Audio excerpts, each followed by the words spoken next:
இறப்பை குறித்து இறுதி நாளில் தான் நான் பேச வேண்டும் என்று நினைத்திருந்தேன். ஆனாலும் அதை துவக்கமாக வைத்துக் கொள்ளலாம் ஏனென்றால் இன்னைக்கு நற்செய்தி அப்படி இருந்துச்சு. அதனால அதை துவக்கமாக வைத்து இறுதி நாளிலே நம்பிக்கை வாழ்வை குறித்து நான் பேசி நிறைவு செய்கிறேன். அன்பானவர்களே, இறப்பை எதிர்கொள்ளாதவர்களே இந்த உலகத்தில் இல்லை. இறப்பை காணாதவர்கள் யாரும் இல்லை. ஒரு முறை இந்த உலகத்தில் பிறந்து விட்டால் அவருக்கு இறப்பு நிச்சயம். ஒரு முறை இந்த உலகத்தில் பிறந்து விட்டால் அவருக்கு இறப்பு நிச்சயம். There is no bypass. இல்லையா? இறப்பை யாருமே எஸ்கேப் பண்ண முடியாது. சாவை ஏமாத்த முடியாது. சாவு நிரந்தரமாய் இருக்கிறது, நிச்சயமாய் இருக்கிறது. ஆனால் எப்பொழுது என்று மட்டும் யாருக்கும் தெரியாது. அது நிரந்தரம், நிச்சயம், ஆனால் எப்பொழுது என்று யாருக்குமே தெரியாது. ஆனால் இந்த சாவு எத்தகையது? நம்ம ஏன் சாவை குறித்து யோசிக்கணும்? நவம்பர் மாசம் வந்திருக்கிறதுனால தான் நான் இந்த தலைப்புல இருந்து ஆரம்பிக்கிறேன். வேற ஒண்ணும் இல்லை. இது ரொம்ப முக்கியமான தலைப்பு. பல நேரங்களிலே இதை புறந்தள்ளி விடுகிறோம். யாரும் சாவை குறித்து யோசிப்பதும் இல்லை. ஏன் ஃபாதர் அதை பத்தி நினைக்கணும்? நல்லா இருக்கிறத பத்தி பேசுவோமே, நம்ம ஏன் அதை பத்தி யோசிக்கணும் அப்படின்னு நம்ம நினைக்கிறோம். ஆனால் இறைவார்த்தை நமக்கு வேற ஒரு செய்தியை சொல்லுகிறது. அதனாலதான் நான் முதல்ல இதை பத்தி பேசணும்னு ஆசைப்படுறேன். பிரியமானவர்களே, ஏன் ஆண்டவர் சாவை படைத்தார் என்று சிலர் என்னிடம் கேள்வி கேட்டிருக்கிறார்கள். அவர்களுக்கு நான் சொன்ன பதில், ஆண்டவர் சாவை படைக்கவில்லை, ஆண்டவர் சாவை உண்டாக்கவில்லை. இல்லையா? அதுல இருந்தே நம்ம ஆரம்பிக்கலாம் நான் நினைக்கிறேன். இந்த உலகத்துல ஆண்டவர் மனிதர்களை எதற்காக படைத்தார் அப்படின்னு பார்த்தோம்னா, கொலோசியர் 1வது அதிகாரம் 16வது வசனத்தில் நமக்கு பதில் இருக்கிறது. கொலோசியர் 1:16. நீங்க வேகமா எடுத்தீங்கன்னா நிறைய வசனங்கள் பார்க்கலாம், நிறைய செய்தியை தெரிஞ்சுக்கலாம். அதனால பைபிளை கொஞ்சம் வேகமா புரட்டுங்க எல்லாரும். இங்க ஸ்கிரீன்ல போடுறாங்களேன்றதுக்காக விட்டுறாதீங்க. பட் ப்ளீஸ், இல்லையா, பைபிளை புரட்டுற ஒரு பழக்கம் இருக்கணும். கொலோசியர் 1:16. ஏனெனில் விண்ணிலுள்ளவை மண்ணிலுள்ளவை கட்புலனாகுபவை கட்புலனாகாதவை அரியணையில் அமர்வோர் தலைமை தாங்குவோர் ஆட்சியாளர் அதிகாரம் கொண்டோர் ஆகிய அனைவரும் அவரால் படைக்கப்பட்டனர். நல்லா கவனிங்க. நீங்க கண்ணுல பார்ப்பது, பார்க்காதது, இந்த அண்ட சராசரத்துல தெரிகிற விஷயம், நட்சத்திரம், இல்லையா, சூரிய குடும்பம், அண்ட சராசரம், எல்லாத்தையும், இந்த உலகத்தில் இருக்கிற அதிகாரம் படைச்சவன், பணம் படைச்சவன், பெரிய ஆளு, இல்லையா, எல்லாரும் எல்லாமுமே அவரால் படைக்கப்பட்டனர். First point. அதுக்கு அடுத்த வரி, அனைத்தும் அவர் வழியாய் அவருக்காக படைக்கப்பட்டன. கவனிச்சிங்களா பிரியமானவர்களே? அனைத்தும் அனைவரும் அவரால் படைக்கப்பட்டனர், அவர் வழியாக படைக்கப்பட்டனர், அவருக்காகவே படைக்கப்பட்டனர். ஹல்லேலூயா சொல்லுங்களேன். ஹல்லேலூயா. சந்தோஷமா சொல்ல மாட்டீங்களே? ஹல்லேலூயா. இந்த வார்த்தையை மறக்காதீங்க தயவு செய்து. கொலோசியர் 1:16 மறக்காதீங்க. அனைவரும் மற்றும் அனைத்தும் அவரால் படைக்கப்பட்டன, அவர் வழியாய் படைக்கப்பட்டன, அவருக்காகவே படைக்கப்பட்டன. அப்ப வேற எந்த பர்பஸும் இல்ல, வேற எதற்காகவும் இறைவன் நம்மை படைக்கல. அதனாலதான் பவுல் சொல்றாரு, நான் வாழ்வதும் கிறிஸ்துவுக்காக, இறப்பதும் கிறிஸ்துவுக்காக. இல்லைங்களா? ஏனென்றால் இந்த 3 வார்த்தைகளை பிரியமானவர்களே நம்ம அடிக்கடி சொல்ல ஆரம்பிச்சாவே நமக்குள்ள ஒரு தாழ்ச்சி உண்டாகும், ஆணவம் குறையும், தேவையில்லாத பேச்சு வராது, தேவையில்லாத சண்டை வராது, பொறாமை வராது, அடுத்தவங்களை இழிவா பார்க்க தோணாது. ஏன்? அனைத்தும் அனைவரும் அவரால் படைக்கப்பட்டன, இல்லையா, அவர் வழியாய் படைக்கப்பட்டன, அவருக்காக படைக்கப்பட்டன. அப்ப இந்த உலகத்துல இழிவானதுன்னு ஏதாவது இருக்கா?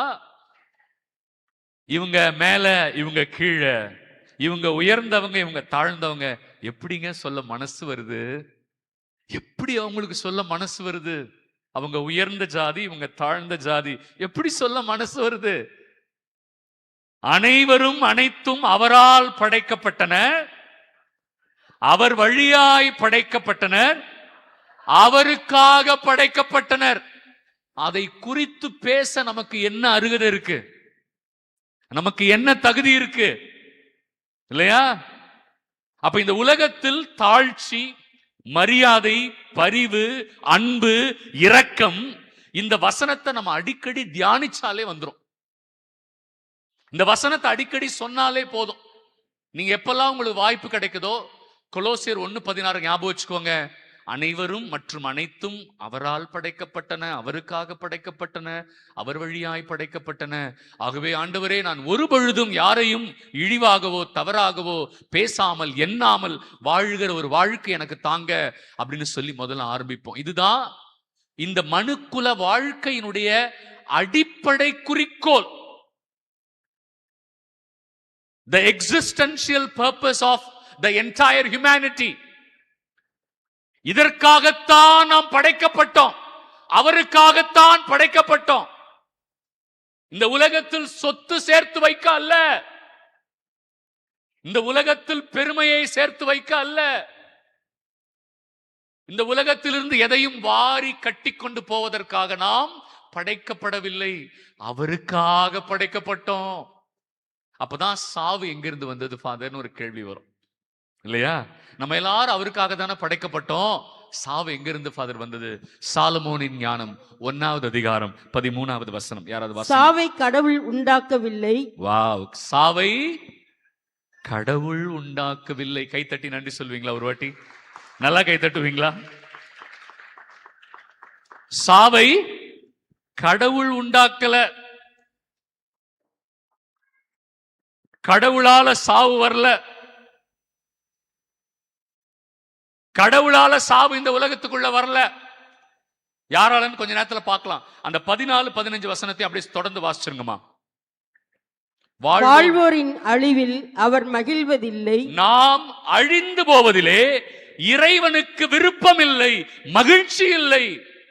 பிரியமானவர்களை கவனிங்க. நாம நோய் வந்து மரித்து போனோம், கஷ்டப்பட்டு மரித்து போகணும், விபத்துல மரித்து போகணும் இல்லையா? கொலை பாதகர்களால கொலை செய்யப்படணும் அப்படிங்கிறது ஆண்டவருடைய விருப்பம் அல்ல. எவ்வளவு பெரிய விஷயம் பாருங்க. ஆண்டவர் நாம் அழிந்து போவதற்காக நம்மளை படைக்கல, அதுல அவருக்கு மகிழ்ச்சி இல்ல. அப்புறம் ஏன் ஃபாதர் இதெல்லாம் நடக்குது? அதுதான் நம்ம கொஞ்சம் கொஞ்சமா பார்க்க போறோம். அம்மா வாசிங்க தொடர்ந்து.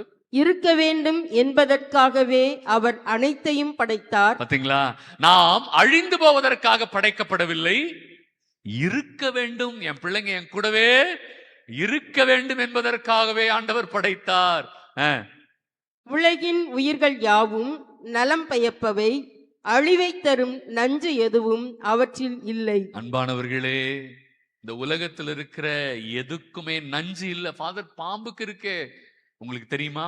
நீங்க போய் தொடக்க நூல் வாசிங்க, 1வது அதிகாரத்தை. இப்ப இல்ல, நீங்க வீட்டுல போய் வாசிங்க. அதுல என்ன தெரியுமா போட்டிருக்கு? படைப்பின் தொடக்கத்திலே ஆண்டவர் படைத்த பொழுது காட்டு விலங்குகள் யாரையும் கொலை செய்யல. காட்டு விலங்குகள் கூட புல் பூண்டுகளையே உண்டது. நாளைக்கு அதை பத்தி நான் விலாவரியா சொல்றேன். காட்டு விலங்குகள் கூட, சிங்கம் புலி கூட எதை சாப்பிட்டுச்சான்? புல்லுதான் சாப்பிட்டுச்சான் இல்லையா? அப்ப நான்வெஜ்ஜே இல்ல. ஐயோ, ஓ மை காட். அப்ப என்ன இல்ல? நான்வெஜ்ஜே இல்ல. யாரும் யாரையும் கொலை செய்யல, யாரும் யாரையும் அடிச்சு சாப்பிடல. ஆமாங்க ஃபாதர், அப்ப எப்ப நான்வெஜ் வந்துச்சு? நாளைக்கு சொல்றேன். அது ரொம்ப இன்ட்ரெஸ்டிங்கா இருக்கும் இல்லையா? எப்ப நான்வெஜ் வந்துச்சு, ஏன் ஆண்டவர் அதை அனுமதிச்சாருன்னு நாளைக்கு சொல்றேன். சரி, அப்ப ஆண்டவர் தெளிவா படைச்சிருக்காரு. இந்த உலகத்துல அவர் படைத்த பொழுது அழிவையோ இறப்பையோ அவர் என்ன பண்ணல? படைக்கவில்லை. ஏனென்றால் நாம் இருக்க வேண்டும் என்பதற்காகத்தானே படைத்தார். நாம் அழிந்து போக வேண்டும் என்று ஆண்டவர் படைக்கவில்லையே. எவ்வளவு அழகான ஆண்டவர், அன்பான ஆண்டவர் இல்ல? எல்லாரும் கையை உயர்த்தி இயேசுவே நன்றி சொல்லுங்க. இயேசுவே நன்றி. சத்தம் பத்தலங்க. இயேசுவே நன்றி. சத்தம் பத்தலங்க. இயேசுவே நன்றி. இல்லையா? நாம் அழிந்து போக படைக்கல. அம்மா தொடர்ந்து வாசிங்கம்மா. கீழுலகின் ஆட்சி மண்ணுலகில் இல்லை. பாத்தீங்களா? கீழ் உலகின் ஆட்சி மண்ணுலகில் இல்லை. Death did not conquer earth. சாவு மனுஷனை ஆள முடியாது. ஃபாதர், எப்படி அப்புறம் சாவு வந்துச்சு? நம்ம தொடர்ந்து வாசிங்க. நீதிக்கு இறப்பு என்பது இல்லை. யா, நீதிக்கு இறப்பு என்பதே இல்லை. போதுமா? அப்ப ஆண்டவர் சாவை உண்டாக்கவில்லை, அழிவுக்குரிய எதையுமே அவர் படைக்கவில்லை, நச்சுத்தன்மையே அவர் படைக்கவில்லை. ஆண்டவர் படைத்தது அத்தனையும் நன்மை மட்டுமே. ஏன்? காட்டு விலங்குகள் கூட மற்றவரை கொலை செய்யாதபடி அவைகள் புற்பூண்டுகளை சாப்பிடும் வண்ணமாகத்தான் ஆண்டவர் படைத்தார். அப்ப இந்த உலகத்துல என்ன இல்லவே இல்லை? இறப்பு இல்லை. எப்ப இறப்பு வந்தது? ஏன் வந்தது? ஓகேவா? அதற்கு பதில் அடுத்த அதிகாரத்தில் இருக்கு. சாலமோன் ஞானம் 2வது அதிகாரம் 23, 24வது வசனம் வாசிங்க. கடவுள் மனிதர்களை அழியாமைக்கென்று படைத்தார். எஸ், தம் சொந்த இயல்பின் சாயலில் அவர்களை உருவாக்கினார். இது நம்ம ஏற்கனவே கேட்டிருக்கிறோம். மனிதரை அவர் தன் சொந்த உருவிலும் சாயலிலும் படைத்தார் என்றால் நாம் அழியாமைக்காக படைக்கப்படவில்லை. யாருக்கும் எந்த நோயும் வரக்கூடாதுங்கிறது ஆண்டவருடைய விருப்பம். புற்றுநோய் வரக்கூடாது, ஹார்ட் அட்டாக் வரக்கூடாது, என் பிள்ளைங்க கஷ்டப்படக்கூடாது என்பது ஆண்டவருடைய விருப்பம். என் பிள்ளைங்க மருத்துவமனையில வேதனைப்படக்கூடாது, என் பிள்ளைங்க ஆபத்துல சிக்கிக் கொள்ளக்கூடாது, அவங்க மகிழ்ச்சியா வாழணும். எப்பேற்பட்ட ஆண்டவர் நம்முடைய ஆண்டவர்! கைகளை தட்டி ஆண்டவருக்கு நன்றி சொல்லுங்களேன். தம் சொந்த சாயல்ல படைச்சு என் பிள்ளைங்க நல்லா இருக்கணும் அப்படின்னு நம்மளை படைச்சாரு. ஆனால் அடுத்த வசனம், அழகையின் பொறாமையால் சாவு உலகில் நுழைந்தது. போச்சு. அழகையின் பொறாமையால் சாவு உலகத்திற்குள் நுழைந்தது. யாருடைய பொறாமை? அழகையின் பொறாமை. அழகையின் பொறாமை. சாத்தான் என்ன பொறாமப்பட்டான் தெரியுமா? அவனை ஆண்டவர் விண்ணிலிருந்து பாதாளத்திற்கு வீழ்த்தினார். யாரு சாத்தான்? உங்களுக்கு தெரியும். கெட்டுப்போன தேவதூதர்கள் தான் சாத்தான்கள். மனுஷனுடைய ஆன்மா சாத்தான் கிடையாது. யாராவது அப்படி சொல்லி கொடுத்தாங்கன்னா தப்பா சொல்லி கொடுத்துருக்காங்க. இல்லையா? இறந்து போன மனுஷனுடைய ஆன்மா பேய் கிடையாது. இல்லையா? இறந்து போனவன் இங்க பேயா சுத்திக்கிட்டு இருக்கிறான்னு யாராவது சொன்னாங்கன்னா தப்பா சொல்றாங்க. அதுக்கு நான் இப்ப சொன்ன கொஞ்ச நேரத்துல சொல்லி கொடுப்பேன். அப்ப பிரியமானவர்களே, கெட்டுப்போன தேவதூதர்கள், ஆண்டவருக்கு எதிராய் கிளர்ந்தெழுந்த தேவதூதர்கள் தான் சாத்தான்.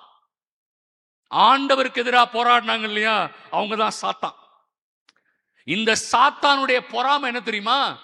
எப்படி இவர் மனிதர்களை அழியாமையில் படைத்து விட்டார், என்னையோ அவர் பாதாளத்தில் தள்ளிவிட்டாரே, ஆகவே இந்த மனிதர்களை நான் இறைவனுக்கு எதிராக திருப்புவேன். மனிதர்களுடைய நல்வாழ்க்கையை பார்த்து பொறாமப்பட்டான், மனிதர்களுடைய ஆசீர்வாதத்தை பார்த்து பொறாமப்பட்டான், மனிதர்களுக்கு இறைவன் கொடுத்த எல்லா நன்மைகளை பார்த்து பொறாமப்பட்டான். அதனாலதான் அவன் மனிதனை வஞ்சித்தான், மனிதர்களை ஏமாற்றினான். புரியுதுங்களா? அப்ப யாரெல்லாம் சாத்தானின் தூண்டுதலுக்கு ஆட்கொள்ளப்பட்டு இறைவனை கைவிட்டு விட்டு சாத்தானுக்கு அடிபணிந்த வாழ்க்கை வாழ்கிறார்களோ அவர்களே சாவை அனுபவிக்கிறார்கள். அவ்வளவுதான், அவர்களே சாவை அனுபவிக்கிறார்கள். இப்ப புரிஞ்சிருச்சுங்களா ஏன் உலகத்துக்குள்ள சாவு வந்துச்சு? மனுஷன் என்ன பண்ண ஆரம்பிச்சிட்டான்? ஆண்டவருக்கு கீழ்ப்படிவதை விட்டுவிட்டு சாத்தானுக்கு கீழ்ப்படிய ஆரம்பித்ததால் அவன் சாவை பெற்றுக்கொண்டான். இதுதான் ஆண்டவருக்கு வருத்தம். ஐயோ, என் பிள்ளைங்களை நான் அழிவுக்கு படைக்கலையே, என் பிள்ளைங்க நல்லா இருக்கணும்னு படைச்சனே, என் பிள்ளைங்க சந்தோஷமா இருக்கணும்னு படைச்சனே, ஆனா என் பிள்ளைகள் என்னை விட்டு விட்டு சாத்தானுக்கு கீழ்ப்படிந்து விட்டார்களே, சாத்தான் சொல்றதை கேட்கிறாங்களே, அதனால சாவு வந்துருச்சே.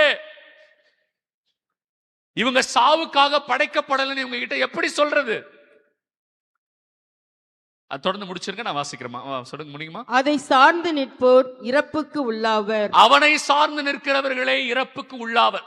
ஆகவே இயேசு கிறிஸ்து எல்லாம் உள்ள இறைவன் தன் மகனை எதுக்கு தெரியுமா இந்த உலகத்துக்கு அனுப்பினாரு? மகனே, மகளே, நீங்கள் அனைவரும் இறப்பதற்காக நான் உங்களை படைக்கல, உயிரோடு நித்தியத்தில் என்னோடு வாழ்வதற்காக நான் படைச்சிருக்கிறேன் அப்படின்னு இந்த மக்கள் கிட்ட போய் சொல்லு அப்படின்னு தன் மகனை அனுப்பினார். ஹல்லேலூயா, ஹல்லேலூயா, ஹல்லேலூயா, ஹல்லேலூயா. அதனாலதான் இயேசு உலகத்துக்கு வந்தாரு, நம்மை போலவே பிறந்தார். ஏன்னா நம்ம ஆளுங்களுக்கு சொன்னா புரியாது, எல்லாமே டெமோ காட்டணும் இல்லையா? டெமோ காட்டணும், கண்ணு முன்னாடி செஞ்சு காட்டினாதான் நம்ம ஆளுங்க நம்புவாங்க. அதனால அவர் பிறந்தார், நம்மை போலவே துன்புற்றார், நம்மை போலவே சோதிக்கப்பட்டார், ஆனால் பாவம் செய்யவில்லை. நம்மை போலவே சோதிக்கப்பட்டார், ஆனால் பாவம் செய்யவில்லை.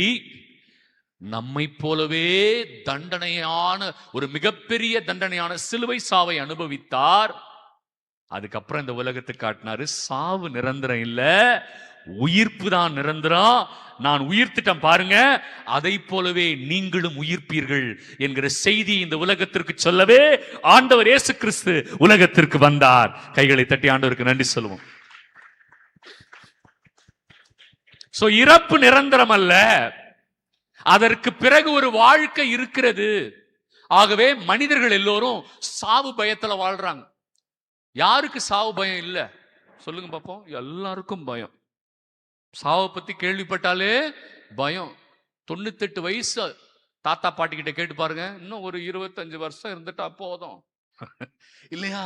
ஏன்னா என்ன மனசுக்குள்ள தோணும்? ஐயோ எங்க போறோம், என்ன ஆக போகுது, இதுக்கப்புறம் என்ன நடக்கும் அப்படிங்கிற குழப்பமும் பயமும் இல்லையா? பிரியமானவர்களே, இயேசு ஏன் வந்தார்னு பைபிள்ல போட்டிருக்கு தெரியுமா? எபிரேயர் 2வது அதிகாரம் 15வது வசனம் வாசிங்க வேகமா. எபிரேயர் 2:15. வாழ்நாள் முழுவதும் சாவு பற்றிய அச்சத்தினால் அடிமைப்பட்டிருந்தவர்களை விடுவித்தார். பாத்தீங்களா? வாழ்நாள் முழுவதும் சாவு பற்றிய அச்சத்தினால் அடிமைப்பட்டிருந்தவர்களை இயேசு கிறிஸ்து விடுவித்தார். ஹல்லேலூயா, ஹல்லேலூயா, ஹல்லேலூயா. போதுமா? நம்ம எல்லாரும் சாவு பயத்துல இருக்கிறோம்னு அவருக்கு தெரியும். அதனால அந்த சாவு பயத்திலிருந்து நம்மை விடுவிப்பதற்காகத்தான் இயேசு வந்தார். இனிமே இறப்பை குறித்து பயப்பட வேண்டாம் மகனே, மகளே. ஆண்டவர் நம்மளை விடுவிக்க போறார். ஆனா இது சாதாரணமா கிடைச்சிராது. அதனாலதான் நாளைக்கும் நாளை கழிச்சும் எப்படி சாவ ஜெயிக்கலாம், எப்படி உத்தரிக்கிற ஸ்தலத்தை ஜெயிக்கலாம் அப்படின்னு நாளைக்கும் நாளை கழிச்சு நான் சொல்ல போறேன் இல்லைங்களா? அப்ப இந்த தலைப்பு உங்களுக்கு நாளை மறுநாள் நம்ம கற்றுக்கொள்ள போகிற இறைவார்த்தைக்கு ஒரு அடித்தளமாக அமைய போகிறது. சரி, பிரியமானவர்களே, Father Hans Urs von Balthasar, அவர் ஒரு இறையியல் வல்லுனர். ஒரு Father Hans Urs von Balthasar, பரவாயில்ல பேரு வீடியோல இருக்கும் பார்த்துக்கோங்க. அந்த குருவானவர் 2 விதமான இறப்பை பத்தி பேசுறார். Natural death, unnatural death. Natural death, unnatural death. அவர் அதன்படி என்ன சொல்ல வர்றார் அப்படின்னா, நேச்சுரல் டெத் என்பது அழிந்து போவதல்ல, இந்த வாழ்விலிருந்து இன்னொரு மேலான வாழ்விற்கு நகர்ந்து செல்வது. ஹல்லேலூயா, ஹல்லேலூயா. அழிந்து போவதல்ல, இந்த வாழ்விலிருந்து இன்னும் மேலான ஒரு வாழ்விற்கு நகர்ந்து செல்வதை அவர் நேச்சுரல் டெத் என்று சொல்கிறார். அன்நேச்சுரல் டெத் என்பது இந்த வாழ்வில் இறைவன் கொடுத்த நன்மைகளை பெற்றுக்கொள்ளாமல், மறுமையில் இறைவன் தரப்போகிற நன்மைகளையும் பெற்றுக்கொள்ளாமல் தன் ஆத்துமாவை ஒருவன் இழப்பதே அன்நேச்சுரல் டெத் என்று சொல்கிறார். அதுதானே இயேசுவும் சொன்னாரு மத்தேயு 16:26.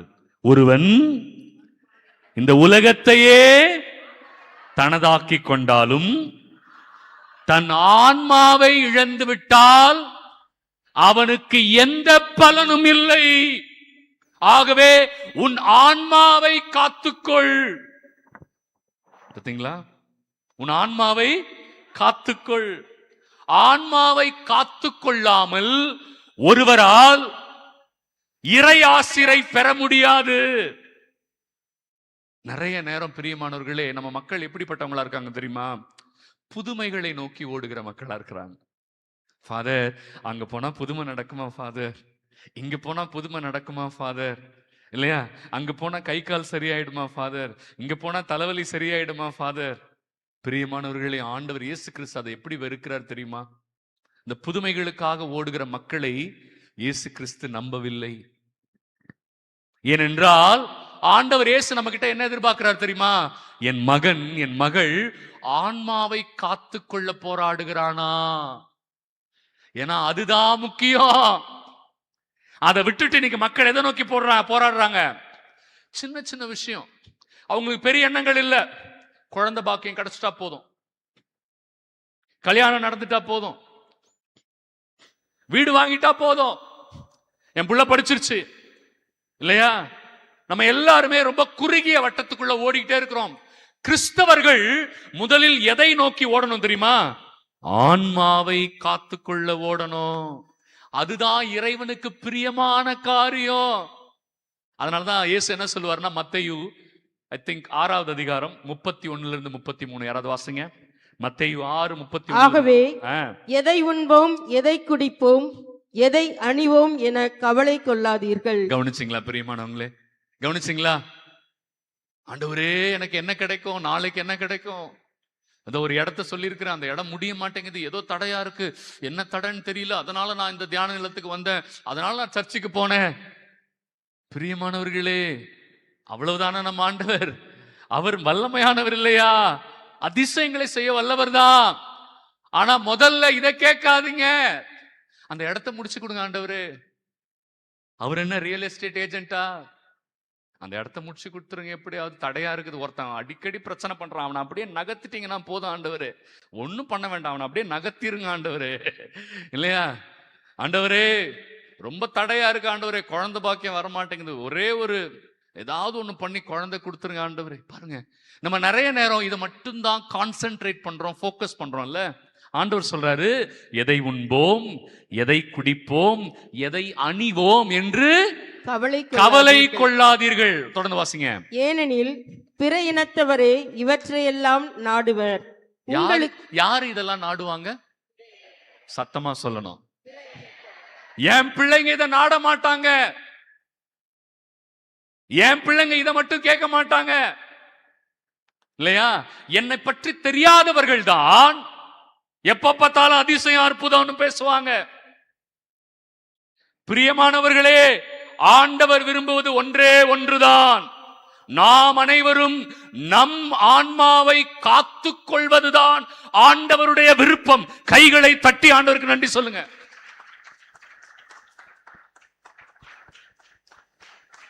இன்னைக்கு கத்தோலிக்க திருச்சபையிலே தவறான விஷயங்கள் உள்ள வந்துருச்சு. எப்ப பார்த்தாலும் அதிசயம் அற்புதம், எப்ப பார்த்தாலும் அதிசயம் அற்புதம். ஆண்டவர் இயேசு அந்த மாதிரி ஆளுங்களை பத்தி என்ன சொல்றாருன்னு கொஞ்ச நேரத்துல சொல்றேன். இந்த வசனத்தை முடிச்சிருவோம். ஆகவே இதை யார் நாடுவா? பிற இனத்தவர் தாங்க நாடுவாங்க. என் பிள்ளைங்க எப்ப பார்த்தாலும் எதை சாப்பிடுறது, என்ன குடிக்கிறது, என்ன அணியிறது, இந்த உலகத்துல என்ன எப்படி வாழ்றது, வீடு வாங்குறது, பில்டிங் வாங்குறது, காரு வாங்குறது, இதை பத்தி என் பிள்ளைங்க ஒரி பண்ண மாட்டாங்க. வாசிங்கம்மா. உங்களுக்கு இவை யாவும் தேவை என உங்கள் விண்ணக தந்தைக்கு தெரியும். கவனிச்சிங்களா அந்த வார்த்தைய? எவ்வளவு ஆறுதலா இருக்கு அந்த வார்த்தை. மகனே, மகளே, உனக்கு குழந்தை பாக்கியம் வேணும்னு எனக்கு தெரியும், நீ கேன்சர்ல இருந்து சுகமாகணும்னு எனக்கு தெரியும், நீ அந்த பிரச்சனையில மாட்டிக்கிட்டு கஷ்டப்படுறன்னு எனக்கு தெரியும், இல்லையா? நீ வேதனையில் இருக்கிற, உன் குடும்பத்துல நிம்மதி இல்லைன்னு எனக்கு தெரியும், மன்னிக்க முடியாம வந்து உட்கார்ந்து இருக்கிறேன்னு எனக்கு தெரியும், நீ சண்டை போட்டுட்டு வந்திருக்கிறேன்னு எனக்கு தெரியும், அந்த நபரை எனக்கு சுத்தமா பிடிக்கல, இனிமே அவன் மூஞ்சில முழிக்க மாட்டேன்னு சொல்லிட்டு வந்திருக்கிறேன்னு எனக்கு தெரியும். ஆண்டவர் சொல்றாரு, எல்லாம் எனக்கு தெரியும். ஆண்டவருக்கு தெரியாம ஏதாவது இருக்குங்களா? சொல்லுங்க பாப்போம். அப்புறம் நம்ம ஜெபம் பண்றோம், ஆண்டவரே எனக்கு எவ்வளவு பெரிய பிரச்சனை தெரியுமா ஆண்டவரே. அவருக்கு தெரியாதா? எனக்கு தெரியும், வாய மூடு. அவர்கிட்டே வந்து சொல்றது, ஆண்டவரே எவ்வளவு கஷ்டப்படுற ஆண்டவரே. இன்னமும் இவங்க வேற கிரகத்துல இருந்து வந்து ஆண்டவரே தெரியும். ஆண்டவருக்கு எல்லாம் தெரியும். ஆண்டவர் சொல்றாரு பாருங்க, உங்களுக்கு இவை யாவும் தேவை என எனக்கு தெரியும். Not that I do not know. வாசிங்கம்மா. ஆகவே அனைத்திற்கும் மேலாக அவரது ஆட்சியையும் அவருக்கு ஏற்புடையவற்றையும் நாடுங்கள். பாத்தீங்களா? அனைத்துக்கும் மேலாக நம்ம முதலில் எதை நாடணும்? அவரது ஆட்சியையும் அவருக்கு ஏற்புடைய காரியங்களை நாடுங்கள். அவருக்கு ஏற்புடையது எது? ஆன்மாவை காத்துக் கொள்ளுதல். ஹல்லேலூயா, அல்லேலூயா, ஹல்லேலூயா, அல்லேலூயா. இல்லையா? அதை முதலில் நாடு. அப்ப என்ன பண்ணுவார் ஆண்டவர்? வாசிங்கம்மா. அப்போது இவை அனைத்தும் உங்களுக்கு சேர்த்து கொடுக்கப்படும். இப்பெல்லாம் நீங்க கடையில போய் ஏதாவது பொருள் வாங்குனீங்கன்னா கோம்போ ஆஃபர்னு ஒன்று சொல்லுவான் இல்லைங்களா? இந்த ஒரு பாக்கெட் வாங்குனீங்கன்னா இந்த 2 சோப்பு டப்பாவும் இந்த ஒரு பிரஷும் உங்களுக்கு சேர்ந்து கிடைக்கும் இல்லையா? இல்லைங்களாங்க? அப்படித்தானே போட்டிருக்கிற. கடையில் போய் இப்பெல்லாம் போய் சிக்கன் வாங்குனீங்கன்னா உங்களுக்கு ஒரு டப்பா கோக்கு சேர்த்து கொடுப்போம். இதுக்கு பேர் என்னது? Combo offer. அப்படிதானே சொல்றாங்க. ஆண்டவர் சொல்றாரு, உன் ஆன்மாவை காத்துக்கொள்ள நீ முயற்சி எடு மகனே, மகளே. உன் ஆன்மாவை காத்துக்கொள்ள நீ உழ, உன் ஆன்மாவிற்காக அழு, உன் ஆன்மாவிற்காக போராடு, உன் ஆன்மாவை பரிசுத்தமாக வைத்துக்கொள்ள நீ வாழ்க்கையை வாழு. அப்ப உன் தடைகளை நானே அகற்றுவேன், குழந்தை பாக்கியத்தை கொடுப்பேன், நோய்களிலிருந்து விடுதலை கொடுப்பேன், உனக்கு நான் வீடு வாங்கி கொடுப்பேன். இல்லையா? இன்னைக்கு நிறைய போதனை, தவறான போதனை. எடுத்த உடனே இதை கேளு, இதை கேளு, இதை கேட்டு வாங்க ஆண்டவர்கிட்ட. இல்ல பிரியமானவர்களே, ஆண்டவருக்கு தெரியும். ஆனா ஆண்டவர் விரும்புறதை நான் முதல்ல செய்யணும். ஆண்டவர் விரும்புவது ஆன்ம நலன். அவர் மனுஷனுக்கு ஏன் தெரியுமா நம்பிக்கை கொடுக்கிறாரு? the very purpose of the gift of faith என்று சொல்வார்கள். ஏன் ஆண்டவர் எனக்கு நம்பிக்கை கொடுக்கிறாரு? the purpose of gift of faith is saving one soul. உங்களுக்கு தெரியுமா அது? எடுங்க 1 பேதுரு 1வது அதிகாரம் 9வது வசனம். 1 பேதுரு 1வது அதிகாரம் 9வது வசனம். வேகமா எடுங்கம்மா. இவ்வாறு 1 பேதுரு 1வது அதிகாரம் 9வது வசனம். உங்கள் நம்பிக்கையின் குறிக்கோளான ஆன்ம மீட்பையும் பெறுகிறீர்கள். நம்பிக்கையின் குறிக்கோள் என்னங்க? ஆன்ம மீட்பு. மறுபடியும் சொல்லுங்க எல்லாரும். ஆன்ம மீட்பு. ஏன் நீங்க சத்தமா சொல்ல மாட்டீங்க? நம்பிக்கையின் குறிக்கோள் என்ன? ஆன்ம மீட்பு. ஆண்டவர் ஏன் நம்பிக்கையை கொடுக்கிறாரு? ஆன்மாக்களை ஆன்ம மீட்புக்கு தான் கொடுக்கிறார் நம்பிக்கைய. பொருள் வாங்குறதுக்காக நம்பிக்கை கொடுக்கல, வீடு வாங்குறதுக்காக நம்பிக்கையை கொடுக்கல, விடுதலைக்காக நம்பிக்கையை கொடுக்கல.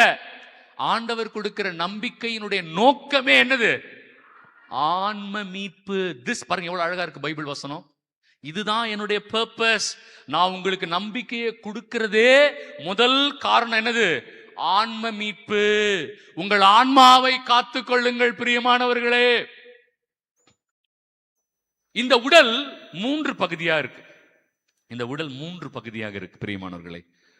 சோல், பாடி, ஸ்பிரிட். சோல், பாடி, ஸ்பிரிட். SBS ஞாபகம் வச்சுக்கோங்க. இது எளிதான ஞாபகம் வச்சுக்கலாம். இந்த உடலை எப்படி பிரிக்கலாம்? ஆன்மா, உடல், உயிர். ஆன்மா, உடல், உயிர். ஓகேங்களா? பிரியமானவர்களே, இந்த ஆன்மா, உடல், உயிர் அப்படி நீங்க பாத்தீங்கன்னா இது அப்படியே தமத்திருத்துவத்தை வெளிப்படுத்தும் விதமாக இருக்கும். எத? தமத்திருத்துவத்தை வெளிப்படுத்துற மாதிரி இருக்கும். ஏன் ஆண்டவர் நம்மளை எப்படி படைச்சாரு? அவருடைய உருவிலும், ரெண்டும் சேர்த்து சொல்லணும். அவருடைய உருவிலும் அவருடைய சாயலிலும். எப்பெல்லாம் இந்த தமத்திருத்துவ விழா வருதோ, ஐயோ எங்களுக்கு புரியலையே, தமத்திருத்துவத்தை எப்படி புரிஞ்சுக்கிறது? ஆண்டவர் தமத்திருத்துவத்தை எங்கேயோ வைக்கல, நம்ம உடம்புலயே வச்சுட்டார். ஹல்லேலூயா, அல்லேலூயா, ஹல்லேலூயா, அல்லேலூயா. ஆன்மாவும் உடலும் ஒன்றல்ல, உடலும் உயிரும் ஒன்றல்ல. ஆன்மா வேறு, உடல் வேறு, உயிர் வேறு. இவை 3ம் இணைந்து ஒரு நபராக இருக்கிறோம் நாம். ஆமாவா இல்லையா? ஆமாவா இல்லையா? இல்லையா பிரியமானவர்களே? ஆனா ஆண்டவர் ஏன் தெரியுமா இதை கொடுத்தாரு? இது ஒரு இன்வெஸ்ட்மெண்ட். இந்த உடல் என்ன? இன்வெஸ்ட்மெண்ட், மூலதனம், முதலீடு, முதலீடு. அதனாலதான் ஆண்டவர் சொல்றாரு, உன் உடல் தூய ஆவியானவர் வாழும் ஆலயம் என்று உனக்கு தெரியாதா? Don't you know that your body is the temple of the Holy Spirit. It is not an ordinary body. It is the temple of the Holy Spirit. ஆவியானவர் வாழும் ஆலயமா இருக்குது இது.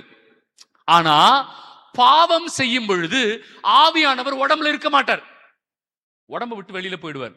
பைபிள் இருக்கு, எங்க இருக்கு? 1 சாமுவேல் 16வது அதிகாரம் 14வது வசனத்துல இருக்கு. இப்ப வாசிக்க வேண்டாம், ஆனா குறிச்சு வச்சுக்கோங்க. 1 சாமுவேல் 16:14. யாரு? சவுல் இருப்பார் இல்லையா, அவருக்கு கெட்ட எண்ணம் வந்துடும். சவுல் ஆண்டவரால் அபிஷேகம் செய்யப்பட்டவர், ஆனா அவருக்குள்ள என்ன வந்துடும்? கெட்ட எண்ணம், பொறாமை. யார் மேல? 14வது வசனம். 14, 16 போடுறீங்க. 14 தம்பி, என் தமிழ் புரியலையா? மன்னிச்சிருங்க. சவுலை விட்டு நீங்க ஆண்டவர் அனுப்பிய தீய ஆவி அவரை கலக்க. கவனிச்சிங்களா? அவர் உடம்புல இருந்து யார் வெளியில போயிட்டா? தூய ஆவி வெளியில போயிட்டாரு. நம்ம பாடி ஆவியானவருடைய உடலா தான் இருக்கணும். ஆனா பாவம் கிட்ட நெருங்கும் பொழுது யார் நம்ம உடம்பு விட்டு வெளியில போயிடுவா? தூய ஆவியானவர் போயிடுவார். ஓகேவா? அப்ப இந்த உடல் தூயாவியானவர் வாழும் ஆலயம். ஆனால் பாவம் செய்வதனால் என் உடலை விட்டு யார் வெளியில போயிடுவா? அபிஷேகம் செஞ்சுட்டாவே ஆவியானவர் கூட இருக்க மாட்டாரு. ஃபாதர் எனக்கு அபிஷேகம் கிடைச்சிச்சு ஃபாதர் அப்படின்னா ஆவியானவர் எப்போ இருக்க மாட்டாரு. நீ அக்கிரமம் பண்ணா ஆவியானவர் உடம்பு விட்டு என்ன பண்ணுவாரு? வெளியில போயிடுவாரு. சீ, இந்த வீட்டுல நான் வாழ மாட்டேன் அப்படின்னு ஆண்டவர் ஆவியானவர் என்ன பண்ணுவார்? உடம்பு விட்டு வெளியில போயிடுவாரு. அடுத்து யார் உள்ள வந்துருவா? அடுத்த செகண்டே வருவான். அவன் காத்துக்கிட்டே இருக்கான், நம்ம உடம்புக்குள்ள பூந்துக்கிறதுக்கு காத்துக்கிட்டே இருக்கான். உடனே பிசாசு வந்துருவான். அப்ப பிரியமானவர்களே, ஆன்மா, உடல், ஆவி, இந்த பிள்ளைகள் நிலையான உடலை பெற வேண்டும் என்பதற்காக இயேசு என்ன தெரியுமா பண்ணாரு? தன் உடலை கொடுத்தார். ஹல்லேலூயா, ஹல்லேலூயா. ஆண்டவர் இயேசு கிறிஸ்து இந்த உலகத்தை விட்டு வெளியில போகும்போது நமக்கு 2 ப்ராமிஸ் தான். என்ன ப்ராமிஸ் தெரியுமா? அல்லது 3 ப்ராமிஸ்னு வச்சுக்கலாம். 3 ப்ராமிஸ். இது நிறைய நம்ம பிரிவினை சபை நண்பர்கள் அவங்க தெரிஞ்சுக்கிட்டாங்கன்னா நான் ரொம்ப சந்தோஷப்படுவேன். நான் சந்தோஷப்படுவேன். அவங்க அதை ஏற்க மறுக்கிறாங்க. ஆண்டவர் இந்த உலகத்தை விட்டு போகும்போது நமக்கு 3 ப்ராமிஸ் கொடுக்கிறார். முதல் ப்ராமிஸ் திருச்சபை. பேதுரு, நீ என் பாறை, உன் மீது என் திருச்சபையை கட்டுவேன். கத்தோலிக்க திருச்சபை என்பது இயேசு கிறிஸ்து கட்டி எழுப்பிய திருச்சபை இல்லையா? அதுதான் அவர் கொடுத்த முதல் ப்ராமிஸ். 2வது ப்ராமிஸ் என்ன தெரியுமா? தன் உடலையும் தன் ரத்தத்தையும் நமக்காக கொடுத்தார். ஹல்லேலூயா, ஹல்லேலூயா. சந்தோஷமா சொல்லுங்க ஹல்லேலூயா. 3வது ப்ராமிஸ் என்னன்னா, உங்களுக்கு ஒரு துணையாளரை நான் அனுப்புவேன். யார் அது? இப்ப நல்லா பாருங்க, ஆண்டவர் ஏன் நம்மள ஆன்மாவை காத்துக்கொள்ள சொன்னார் தெரியுமா? இந்த உடல் கொடுத்தாருல்ல, இந்த உடல் அழிஞ்சு போயிடும். இந்த உயிர் இந்த உலகத்திலேயே போயிடும். அப்ப மறுபடியும் இந்த ஆன்மாவிற்கு ஒரு உடலும் உயிரும் தேவை. அதனாலதான் அவர் என்ன பண்ணார் தெரியுமா? தன் உடலை தந்தார், தன் ஆவியை தந்தார். அப்பதான் நமக்கு என்ன உடல் கிடைக்கும்? உயிர்ப்பின் உடல் கிடைக்கும் என்று ஆண்டவர் நமக்கு இதை கொடுத்தார். ஹல்லேலூயா, ஹல்லேலூயா. புரியுதுங்களா? அதனாலதான் ஆண்டவருடைய ப்ராமிஸ் இது. ஆண்டவர் எதுவுமே விட்டு சொல்ல பாருங்க. திருச்சபை, திருச்சபையின் வழியாக நற்கருணை, தூயாவி. ஏன் இது 2த்தையும் கொடுத்தாரு? மகனே, மகளே, நீ ஆன்மாவை காத்துக்கோ. உன்னை புதைச்சிருவாங்கன்னா இந்த உடல் அழிஞ்சிரும் நீ நினைக்கிற. ஆனால் என் உடலை நீ எடுத்துக்கொண்டால் என் உடல் வழியாக நீ அழியா உடலை பெறுவாய். பரிசுத்தாவியின் வழியாக அழியா பரிசுத்தாவியை, உயிரை பெறுவாய். அப்ப இதெல்லாம் சேர்ந்து என்னதும் உயிர்ப்பின் உடலை நீ பெற்றுக்கொள்வாய். சந்தோஷமா இருக்கிறீங்களா? சந்தோஷமே தெரியலையே முகத்துல. கைகளை தட்டி ஆண்டவருக்கு நன்றி சொல்லுங்க. அதனாலதான் நல்லா பாருங்க, ஆன்மா என்பது தந்தையினுடைய வெளிப்பாடாக இருக்கிறது. உடல் என்பது இயேசுவின் வெளிப்பாடாக இருக்கிறது. ஆவி என்பது பரிசுத்தாவியின் வெளிப்பாடாக இருக்கிறது. நீங்க தந்தை, மகன், தூயாவியை எங்கேயோ தேட வேண்டாம், உடம்புல தேடுங்க, கண்டுபிடிச்சிடலாம். ஹல்லேலூயா, ஹல்லேலூயா. ஆண்டவர் அதனாலதான் அதை ப்ராமிஸ் பண்ணார். அப்ப இந்த உடல் எவ்வளவு முக்கியம்? எதுக்காக இந்த உடலை ஆண்டவர் நமக்கு கொடுத்திருக்கிறாரு? நம்ம ஆன்மாவை காத்துக்கொள்ளணும். அதுதான் நோக்கம். அப்ப இந்த டெத்னு இருக்குல்ல, இந்த சாவு ஆண்டவர் படைக்கவே இல்லையே. அப்ப இந்த சாவை அழிச்சாதான் நமக்கு என்ன கிடைக்கும்? வாழ்வு கிடைக்கும். பிரியமானவர்களே, எப்படி ஆண்டவர் இந்த சாவை அழிக்கிறார்? 2 கொரிந்தியர் 5வது அதிகாரம் 8-9 வசனங்கள் வாசிங்க. 2 கொரிந்தியர் 5வது அதிகாரம் 8-9 வசனங்கள். நாம் துணிவுடன் இருக்கிறோம். நாம் துணிவுடன் இருக்கிறோம். இவ்வுடலை விட்டு அகன்று ஆண்டவரோடு குடியிருக்கவே விரும்புகிறோம். கவனிச்சீங்களா? நம்ம எதை விட்டு போயிடுவோம்? இந்த உடம்ப விட்டுட்டு ஆண்டவரோடு குடியிருக்க போயிடுவோம். பிரியமானவர்களே, we are in a rented house. என்ன ஹவுஸ்? Rented house. எது? இப்ப இருக்கிற உடம்பு. இந்த மேக்கப் பண்றோம் இல்லைங்களா, டிசைனா மேக்கப் பண்றோமே, இந்த உடம்பு என்ன வீடு? வாடகை வீடு. இந்த வீடு வாடகை வீடு. இது ஓன் ஹவுஸ் கிடையாது. ஓன் ஹவுஸ் கொடுப்பார் ஆண்டவர் இல்லையா? அந்த உடல் எப்படி ஃபாதர் இருக்கும்? அதுக்கும் இதே மூஞ்சுதான். கொஞ்சம் நல்லா கொடுக்கலாம்ல, கொஞ்சம் அழகா கொடுக்கலாம்ல, அதெல்லாம் கிடையாது. இதே முகம், இதே உடல், ஆனா அது அழியா உடல். கைகளை தட்டுங்க பெரியமானவர்களே, அது அழியா உடல். இது ரெண்டட் ஹவுஸ். இந்த வீட்டை விட்டுட்டு அங்க போய் நம்ம குடி புக போறோம். சரிங்களா? அதனாலதான் அடிச்சுக்கிறார் ஆண்டவர். இந்த உலகம் நிரந்தரம் வாழாத மகனே மகளே, இந்த உலகம் நிரந்தரம் இல்ல. அது உங்களுக்கு இல்ல, எல்லாருக்குமே தெரியும். கடவுளை நம்பாத நாத்திகருக்கு கூட தெரியுமே ஒரு நாள் சாக போறாருன்னு. அம்மாவா இல்லையா? கடவுளை நம்பாத நாத்திகருக்கு கூட தெரியும் ஒரு நாள் சாக போறோன்னு. ஆனா நமக்கு இருக்கிற ஒரு நம்பிக்கை என்ன தெரியுமா? இல்லங்க, எங்களுக்கு அது நிரந்தரம் இல்ல, அது ஃபைனல் கிடையாது. எங்களுக்கு இன்னொரு அழியா உடல் காத்திருக்கு, அழியா உயிர் காத்திருக்கு. அம்மா, அடுத்த வசனம் தொடர்ந்து வாசிங்கம்மா. எனவே நாம் இவ்வுடலில் குடியிருந்தாலும் அதிலிருந்து குடிபெயர்ந்தாலும் அவருக்கு உகந்தவராய் இருப்பதே நம் நோக்கம். ஹalleluya, ஹalleluya, ஹalleluya, ஹalleluya. இந்த உலகத்துல இந்த உடல்ல குடியிருந்தாலும் சரி, அடுத்த உடலில் போய் குடியிருந்தாலும் சரி, நாம் அவருக்கு உகந்தவராய் இருப்பதே நம் நோக்கமா இருக்க வேண்டும். பாத்தீங்களா? அப்ப ஃபாதர், வேற ஒரு உடல் கிடைக்குமா ஃபாதர் இறந்த உடனே? ஆமா, கைகளை தட்டுங்க, நான் வசனத்தை சொல்றேன். கை தட்டுங்க, வசனம் சொல்றேன். நல்லா கை தட்டுங்க. எங்க இருக்கு ஃபாதர்? 1 கொரிந்தியர் 15வது அதிகாரம் 51வது வசனம். வேகமாடுங்க. 1 கொரிந்தியர் 15:51. இதோ ஒரு மறைபொருளை உங்களுக்கு சொல்கிறேன். ஓகே, நாம் யாவரும் சாக மாட்டோம். கை தட்டுங்க, கை தட்டுங்க. நாம் யாருமே சாக மாட்டோம். சந்தோஷமா இல்லீங்களா? யாருமே சந்தோஷமா இருக்க மாட்டீங்களா? ஒரு சிரிப்போட கை தட்டுங்க. நாம் யாருமே சாக மாட்டோம். ஐயோ ஃபாதர், அதை நினைச்சுதானே ஃபாதர் இவ்வளவு நாள் பயம். லபக்குன்னு அடிச்சுக்குது ஃபாதர். என்ன ஆகுமோ தெரியலையே. அந்த குழிக்குள்ள இறக்குற வரைக்கும் எப்படி எனக்கு என்னால ஞாபகப்படுத்தி பார்க்க முடியும். ஆனா மண்ணுக்குள்ள போனதுக்கு அப்புறம் என்ன ஆகும்னு தெரியலையே ஃபாதர். என் மூஞ்சி எப்படி ஃபாதர் மாறும்? உள்ள போன உடனே அழகா இதே மாதிரி இருக்குமா ஃபாதர்? இருக்காது. இப்பவே எக்ஸ்ரே எடுத்து பாத்தீங்கன்னா குழிக்குள்ள வச்சதுக்கு அப்புறம் மூஞ்சி எப்படி இருக்குன்னு தெரிஞ்சுக்கலாம். ஆமா, இப்பவே ஃபேஸை மட்டும் எக்ஸ்ரே பண்ணீங்கன்னா நம்ம உள்ள போனதுக்கு அப்புறம் மூஞ்சி எப்படி இருக்குன்னு தெரிஞ்சிடும். இப்ப எவ்வளவு அழகா இருக்கு, அப்படியே அழகா மேக்கப் எல்லாம் பண்றோம்ல, ஆனா உள்ள போன உடனே மூஞ்சி எப்படி இருக்குன்னு சும்மா ஒரு எக்ஸ்ரே மட்டும் எடுத்து ஃப்ரேம் பண்ணி வீட்டுல மாட்டி வைங்க. ஓகே, சரி பிரியமானவர்கள், எவ்வளவு அழகா இருக்கு பாருங்களேன். அவர் சொல்றாரு, நான் உங்களுக்கு ஒரு மறைபொருளை சொல்லுகிறேன். மறைபொருள்னா சீக்ரெட், மிஸ்டரி.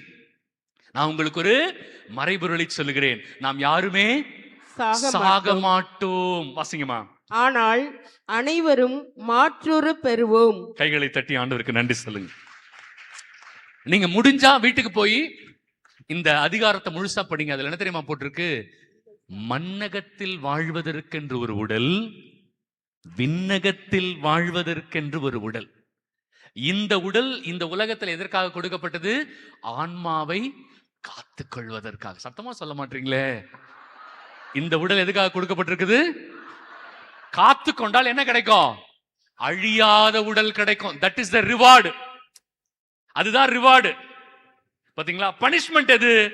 அழிவு இல்லையா? இந்த உலகத்துல யாரெல்லாம் ஆன்மாவை காத்துக்கிறாங்களோ அவங்களுக்கு ஆண்டவர் என்ன உடல் கொடுப்பாரு? அழியாத உடல் கொடுப்பாரு. அதுவும் நம்ம மூஞ்சிதான், நம்ம உடம்பு, ஆனா அது அழியாத உடல். இது ஷேடோ. இந்த உடல் என்பது நிழல், அந்த உடல் தான் நிஜம். இல்லையா?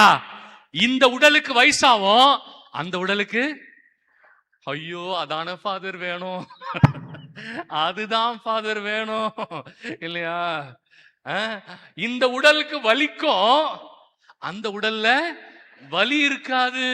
இந்த உடல்ல அழுவோம், அந்த உடல்ல கண்ணீர் இல்ல. இல்லையா? இந்த உடல்ல சொந்தக்காரங்க தொல்லை ஜாஸ்தி, அந்த உடல்ல அந்த மாதிரி பிரச்சனையே இல்ல. ஏன்னா அங்க கல்யாணமும் இல்ல. கைத்தட்டி நன்றி சொல்லிடுங்க. இப்ப எல்லாம் பாக்குறாங்க, அது இப்பவே கிடைச்சா நல்லா இருக்குமே, அது இப்பவே கிடைச்சா நல்லா இருக்குமே. அதாவது அதுதான் அது கிடைக்கும். அப்ப நான் என்ன பண்ணணும்? இப்பவே இந்த உடலை நானு என் ஆன்மாவை காத்து கொள்ள பயன்படுத்தணும். ஆமென், ஆமென், ஆமென். இல்லையா?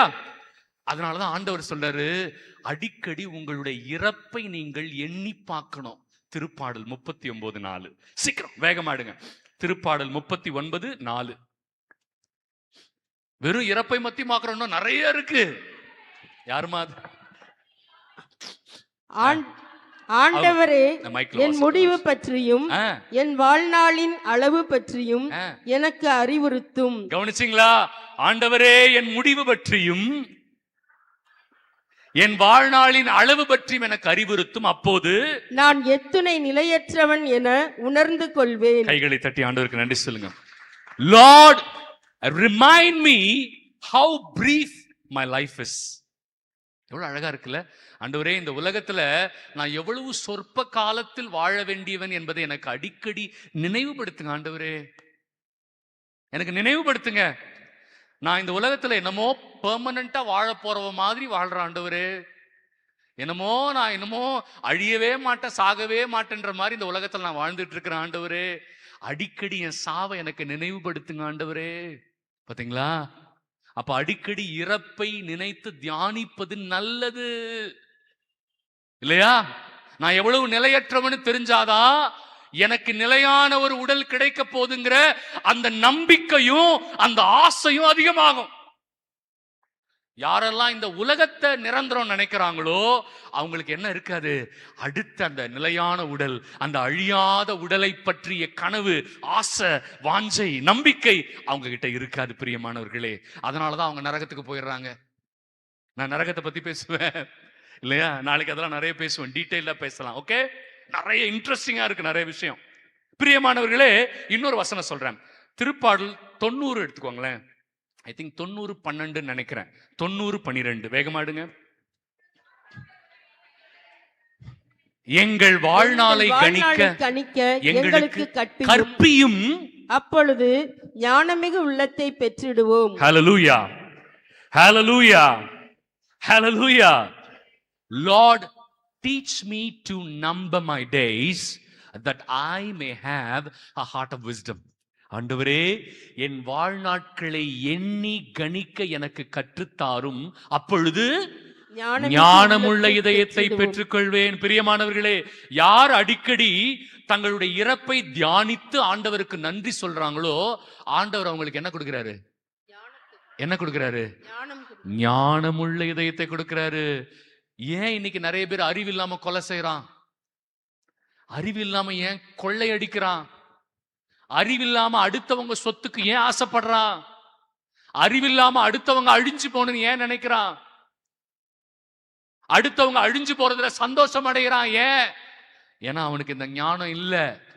யாருக்கு இந்த ஞானத்தை ஆண்டவர் கொடுக்கிறாரு? யாரெல்லாம் தங்களுடைய இறப்பை அடிக்கடி தியானிக்கிறார்களோ அவர்களுக்கு என்ன கொடுக்கிறார் ஆண்டவர்?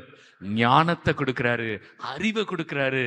அவங்க இந்த உலகத்துல ஆசீர்வாதமா வாழ்றதுக்கான வழியை கொடுத்து ஆன்மாவை காத்து கொள்ள ஆண்டவர் உதவி செய்கிறார்.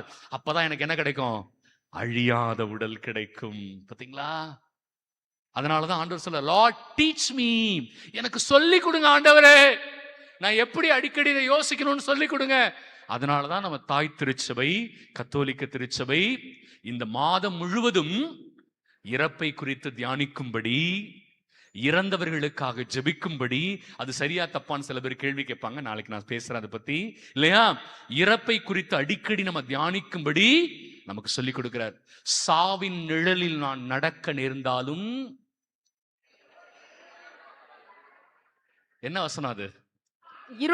திருப்பாடல் 23:4. வாசிங்கம்மா. சாவின் இருள் சூழ் பள்ளத்தாக்கில் நான் நடக்க நேர்ந்தாலும் நீர் என்னோடு இருப்பதால் எத்தீங்கிற்கும் அஞ்சிடேன். எதை பற்றியும் நான் பயப்பட மாட்டேன். Even though I may walk in the shadow of the valley of death. இல்லைங்களா? அதுல நான் நடந்தாலும் நான் அஞ்ச தேவையில்லை. ஏனென்றால் என் ஆண்டவர் என்னோடு இருப்பதால் எந்த தீங்கும் என்னை அணுகாது. கைகளை தட்டி ஆண்டவருக்கு நன்றி சொல்லுங்க. ஒரு செய்தியோட நான் நிறைவு செய்யறேன். நாளைக்கு நிறைய இருக்கு, நாளைக்கு நம்ம பார்ப்போம். டாக்டர் ரேமண்ட் மூடி அப்படின்னு ஒருத்தர், அவர் பேர் என்ன? டாக்டர் ரேமண்ட் மூடி. அவருடைய புத்தகம் லைஃப் ஆஃப்டர் லைஃப் அப்படின்னு ஒரு புத்தகம், ரொம்ப நல்ல புத்தகம். முடிஞ்சா நீங்க வாங்கி படிங்க, அமேசான்ல இருக்கு. Life after life. அவருடைய பேரு டாக்டர் ரேமண்ட் மூடி. அவர் ஒரு மருத்துவர். அவர் ஒரு புத்தகம் எழுதுறார். அந்த புத்தகம் எப்படி எழுதுறார் அப்படின்னா, கிட்டத்தட்ட 500 பேர் அவர்கள் மருத்துவர்களால் இறந்தவர்கள் என்று சர்டிபிகேட் கொடுக்கப்பட்ட பிறகு, அவர்கள் உயிர் பெற்று வந்த பிறகு அவங்கள பத்தி படிக்கிறார். யாரு? அவர் இறந்துட்டாருன்னு டாக்டர் சர்டிபிகேட்டே கொடுத்துட்டாங்க. அதுக்கப்புறம் என்ன ஆச்சு? அவங்க உயிரோட வந்துட்டாங்க. அந்த மாதிரி ஒரு 500 கேஸை படிக்கிறார். அந்த 500 கேஸ்ல இருந்து வந்தவங்க என்ன தெரியுமா சொல்றாங்க? அதுல நிறைய பேரு கொடூரமான ஒரு இடத்தை பார்த்ததாக வெளியிடுகிறார்கள். என்ன இடம்? கொடூரமான ஒரு இடத்தை பார்த்திருக்கிறாங்க. அவங்களால அதை எக்ஸ்பிளைன் பண்ண முடியல, ஆனா அது ரொம்ப வேதனையா இருக்குன்னு சொல்றாங்க. ஆனா ஒரு சிலர் எப்படி சொல்றாங்கன்னா, ரொம்ப அமைதியா சமாதானமா ஒளியான ஒரு இடத்தை பார்த்ததா சில பேர் சொல்றாங்க. அதுல ஒரு சிலர் என்ன சொல்லியிருக்கிற டாக்டர் சொல்றாரு, ஒரு பேஷண்ட்டை அவங்க உயிரோட கொண்டு வந்த உடனே அந்த பேஷண்ட் அந்த டாக்டர் மேல கேஸ் போட்டாராம். என்னை ஏன் உயிரோட கொண்டு வந்த? நான் அந்த இடத்துல நல்லா இருந்தேன், நீ என்ன பண்ணிட்ட? உயிர் கொடுத்து என்ன திரும்ப இந்த ஊருக்கு கொண்டு வந்துட்டு, இந்த நாட்டுக்கு, இந்த உலகத்துக்கு கொண்டு வந்துட்டியே அப்படின்னு சொல்லி என்ன பண்ணிட்டாராம்? கேஸ் போட்டாராம். அந்த டாக்டர் சொல்றாரு, நான் 500 கேஸ் படிச்சிருக்கிறேன். இறந்து வந்தவங்கள கேஸை நான் படித்த பொழுது நான் கண்டு கொண்டது, இறந்ததுக்கு அப்புறம் ஒரு அற்புதமான வாழ்க்கை இருக்கிறது. அதனால இறப்பு என்பது நிரந்தரம் அல்ல. யாரும் இறப்பை குறித்து பயப்படவே வேண்டாம். அது ஒரு வழி, அது ஒரு டோர். அதை திறந்தா வேறு ஒரு வாழ்க்கை காத்திருக்கிறது. அது அற்புதமான வாழ்க்கை. அந்த வாழ்க்கை எப்படி இருக்கும்? அந்த வாழ்க்கையில 2 விதமான வாழ்க்கை இருக்கு. அதை நான் நாளைக்கு பேசுறேன். சண்டே இன்னும் இன்ட்ரெஸ்டிங்கான தலைப்பு ஒன்று இருக்கு. ஆகவே அதை சண்டே பேசுறேன். பிரியமானவர்களே, இன்னைக்கு நீங்க வீட்டுக்கு போய் ஆண்டவருக்கு நன்றி சொல்லுங்க. ஆண்டவரே, எங்களுக்கு இந்த இறப்பை குறித்த ஒரு அற்புதமான செய்தியை கொடுத்தீங்க. எங்களுக்கு சாவே இல்லைன்னு சொல்லியிருக்கிறீங்க. இனிமே நாங்க சாவு பத்தி பயப்படவே வேண்டான்னு சொல்லியிருக்கிறீங்க. இந்த உடல் இந்த உலகத்தில் அழிஞ்சாலும் இதே உடலை, ஆனா அழியாத ஒரு உடலா நான் உனக்கு கொடுப்பேன்னு சொல்லியிருக்கிறீங்க. ஆண்டவரே, நன்றி சொல்லிட்டு எனக்கு இரவு படுங்க. பிரியமானவர்களே, ஆண்டவர் நாளை நம்மை அவருடைய வார்த்தையால், ஃபாதர் அடிக்க, அந்த வார்த்தை எனக்கு ரொம்ப பிடிச்சிருந்தது. இறை வார்த்தையால் விடுதலை பெறும்படி வாங்க. பிரியமானவர்களே, நீங்க எப்ப ரெட்ரீட் சென்டர் எங்க போனாலும் சரி, எதுக்கு போங்க? இறை வார்த்தையால் விடுதலை பெறும்படி போங்க, இல்லைங்களா? அதிசயம் அற்புதத்தை ஆண்டவர் பின்னாடி செய்வார். அதிசயம் அற்புதத்தை நம்பி ஓடக்கூடாது எப்பவுமே. எப்ப நம்ம சர்ச்சுக்கு போனாலும், ரெட்ரீட் சென்டருக்கு போனாலும் எதுக்கு போகணும் தெரியுங்களா? ஆண்டவர் அவருடைய வார்த்தையால் நம்மை விடுவிப்பார். ஏன்னா அற்புதத்துக்காக இயேசு மேல நம்பிக்கை வச்சவங்களை இயேசுவுக்கு பிடிக்கல. அந்த ஒரே ஒரு வசனம் மட்டும் வாசிக்கலாமே. யோவான் 2வது அதிகாரம் 23-25 வசனம். யோவான் பாஸ்கா விழாவின் போது இயேசு எருசலேமில் இருந்த வேளையில் அவர் செய்த அரும் அடையாளங்களைக் கண்டு பலர் அவரது பெயரில் நம்பிக்கை வைத்தனர். கவனிங்க, இயேசு செய்த அற்புதங்களை பார்த்து அவர் மேல நம்பிக்கை வச்சாங்க. ஆனால் இயேசு அவர்களை நம்பி விடவில்லை. கவனிச்சிங்களா? இயேசு யார நம்பல? இந்த அற்புதத்தை பார்த்து நம்பினாங்க பாத்தீங்களா அந்த கூட்டம், அவங்கள இயேசு நம்பவே இல்லை. ஏன்னா அவங்க எல்லாம் எதுக்காக வந்தவங்க? அற்புதத்துக்காக வந்தவங்க. அற்புதத்துக்காக வந்தவங்களை இயேசு நம்பவில்லை, இல்லையா? அற்புதத்தை வச்சு இயேசுவை நம்ப கூடாது. ஆன்மாவை காத்துக்கொள்ளதான் இயேசுவை நம்பணும். அற்புதம் தானா நடக்கும். எடுத்த உடனே ஒரு சர்ச்சுக்கு அங்க போனா இது நடக்கும், இங்க போனா இது நடக்கும் வரக்கூடாது. எதுக்கு வரணும்? இயேசுவை ஆராதிக்க வரணும், இயேசுவை துதிக்க வரணும், இயேசுவுக்கு நன்றி சொல்ல வரணும். மத்தத அவர் பார்த்துப்பாரு. அதுதான் நம்பிக்கை. ஹல்லேலூயா. தொடர்ந்து வாசிங்க. ஏனெனில் அவருக்கு அனைவரை பற்றியும் தெரியும். அவருக்கு எல்லார பத்தியும் தெரியும். நம்ம யாரும் அவருக்கு சொல்ல வேண்டாம். வாசிங்க. மனிதரை பற்றி அவருக்கு யாரும் எடுத்து சொல்ல தேவையில்லை. ஏனெனில் மனித உள்ளத்தில் இருப்பதை அவர் அறிந்திருந்தார். இப்ப எதுக்காக இங்க வந்திருக்கிறோம்? எனக்கு தெரியாது, ஃபாதருக்கு தெரியாது. ஆனா பிரியமானவர்களே, நம்ம இனிமே எங்க போனாலும் ஆன்மாவை காத்து கொள்வதற்காக, இறை வார்த்தையின் வழியாக நாம் விடுதலை பெறுவதற்காகத்தான் எல்லா சர்ச்சுக்கும் எல்லா ரிட்ரீட் சென்டருக்கும் நம்ம போகணுமே ஒழிய வெறும் அற்புதத்துக்காக அங்க போனா இது நடக்கும், இங்க போனா இது நடக்கும் அப்படின்னு போகக்கூடாது. ஏன்னா அது ஆண்டவர் தானா செய்வாரு. நம்பிக்கை இருக்கிற பிள்ளைங்களுக்கு அற்புதம் தானா நடக்கும். அதுக்காகவே சர்ச்சுக்கு போக கூடாது. நம்ம சர்ச்சுக்கு போறதே அவரை ஆராதிக்க, அவரை துதிக்க, அவரை மகிமைப்படுத்த. இப்ப ஆராதனையில நம்ம ஒப்பு கொடுத்து ஆண்டவரை மகிமை சேர்ப்போம். இன்னைக்கு ஒரு திருப்பலியில யூக்கரிஸ்டிக் பிரேயர்னு சொல்லுவாங்க. அதை எனக்கு ரொம்ப பிடிக்கும். அது ரொம்ப பிடித்த ஒரு விஷயம் தான் இன்னைக்கு நான் வாசிச்சேன். ஃபாதர் கூட அது அழகா அவர் அறியாமலே அதை எடுத்து வச்சார். எனக்கு ரொம்ப பிடிக்கும். நான் யாராவது எடுத்து வைக்கிறேன்னா அதை தான் எடுத்து வச்சு வாசிப்பேன். காமன் ப்ரிஃபெஸ் 4 எனக்கு ரொம்ப பிடிச்ச ப்ரிஃபெஸ். அதுல என்ன தெரியுமா இருக்கும்? கவனிக்கிறீங்களா? எந்திரிச்சு இல்லைங்க, எல்லாரும் ஆராதனைக்கு தயாராகும். எடுத்து வச்சிருங்க. எவ்வளவு அழகான ஒரு ப்ரிஃபெஸ் பாத்தீங்களா? அதுல என்ன இருக்கும் தெரியுமா? எல்லாம் எந்திரிச்சிட்டீங்களா? இனிமே நீங்க அதை கவனிங்க. காமன் ப்ரிஃபெஸ்னா என்னன்னு சில பேருக்கு புரியலன்னு நினைக்கிறேன். ஆண்டவர் உங்களோடு இருப்பாராக, இதயங்களை மேலே எழுப்புங்கள், அப்படி சொல்றாங்க இல்லையா? அதுதான் காமன் ப்ரிஃபெஸ். அதுதான் நற்கருணை மன்றாட்டுன்னு சொல்லுவாங்க. அதுல பொது மன்றாட்டு 4வது ஜபத்துல இந்த வார்த்தைகள் இருக்கும். திருப்பலியில நெக்ஸ்ட் டைம் கவனிங்க. ஆண்டவரே, உமக்கு எங்கள் புகழ்ச்சி தேவையில்லை. ஆண்டவரே, உமக்கு எங்கள் புகழ்ச்சி தேவையில்லை. உமக்கு நன்றி செலுத்துவது கூட உமது அருட்துணையால் தான். நாங்க உங்களுக்கு நன்றி சொல்றது கூட உங்களுடைய துணையால தான் ஆண்டவரை நன்றி சொல்றோம். இல்லைன்னா இந்த அற்ப பதர்களால உமக்கு நன்றி கூட சொல்ல முடியாது. அதுக்கு அடுத்தது, எங்கள் புகழ்ச்சி உரையால் உமது மாட்சிமை ஏற்றம் பெறாது. நாம புகழ்றதாலேயே ஆண்டவர் மேன்மை அடைய போறாரு? ஏமா, அவர் ஏற்கனவே மேன்மையில தான் இருக்காரு இல்லையா? அது அழகா இருக்கு பாருங்களேன். நாங்கள் உம்மை புகழ்வதால் உமது மாட்சிமை ஏற்றம் பெறாது, எனினும் அது எங்களுடைய மீட்புக்கு பயனளிக்கிறது. அவரை துதிக்கிறதுனால, அவருக்கு நன்றி செலுத்துறதுனால அது நமக்கு பயனளிக்கிறது. ஆராதனையில துதிக்கிறோம், ஆராதனையில ஆராதிக்கிறோம், ஆராதனையில நன்றி சொல்றோம். எல்லாம் சொல்லுவாங்க இது ஆண்டவருக்கு, அவர் துதிகளின் மத்தியில் அதெல்லாம் கரெக்ட். அவரை துதிக்க துதிக்க அது யாருக்கு பயனளிக்கும்? நமக்கு பயனளிக்கும். அவருக்கு நன்றி செலுத்த அது யாருக்கு பயனளிக்கும்? நமக்கு பயனளிக்கும். இப்ப வாயை திறந்தே சில பேர் நன்றி சொல்ல மாட்டாங்க. அவங்களுக்கு அது பலனே அளிக்காது. சில பேர் அப்படியே வாயில ஜிப்பு போட்ட மாதிரி இருப்பாங்க, வாயில பூட்டு போட்ட மாதிரி அப்படியே நிப்பாங்க, அமைதியா கல் மாதிரி நிப்பாங்க. பிரியமானவர்களே, அவர்களுக்கு அது பயனளிக்காது. அதனாலதான் வாயை திறந்து ஆண்டவரை துதிக்கணும், வாயை திறந்து நன்றி சொல்லணும். அந்த 10 தொழுநோயால ஒருத்தன் தான் நன்றி சொல்லுவான் ஆண்டவருக்கு. அதுவும் எப்படி தெரியுமா இருக்கும்? அவன் உரத்த குரலில் ஆண்டவருக்கு நன்றி சொன்னான். எப்படி இருக்கும்? உரத்த குரல்ல நன்றி சொன்னான். அப்ப ஆண்டவர் கேட்பாரு, ஏன்பா அந்த பாக்கி 9 பேர் எங்கப்பா? ஆண்டவருக்கு நன்றி செலுத்த இந்த பிற இனத்தவனை தவிர. பாத்தீங்களா? யாரெல்லாம் கடவுளுடைய பிள்ளைன்னு சொல்றாங்களோ அவங்க நன்றி சொல்றதே இல்லை, ஆண்டவர் ஆராதிக்கிறதே இல்லை, ஆண்டவரை துதிக்கிறதே இல்லை. ஆக்சுவலா ஆண்டவர் ஆராதிக்கிறது யாரு? இந்த பிற இனத்தவன் தான் ஆண்டவர் ஆராதிக்கிறான். அப்ப ஆண்டவர் ரொம்ப வேதனையோட சொல்வார், அப்ப இந்த ஆராதனை நேரங்கள்ல முழுசா பங்கெடுக்கணும், வாயை திறந்து பாடணும், வாயை திறந்து நன்றி சொல்லணும். அது கடைசியா யாருக்கு பலன் கொடுக்கும்? நமக்கு பலன் கொடுக்கும். ஓகே, தந்தை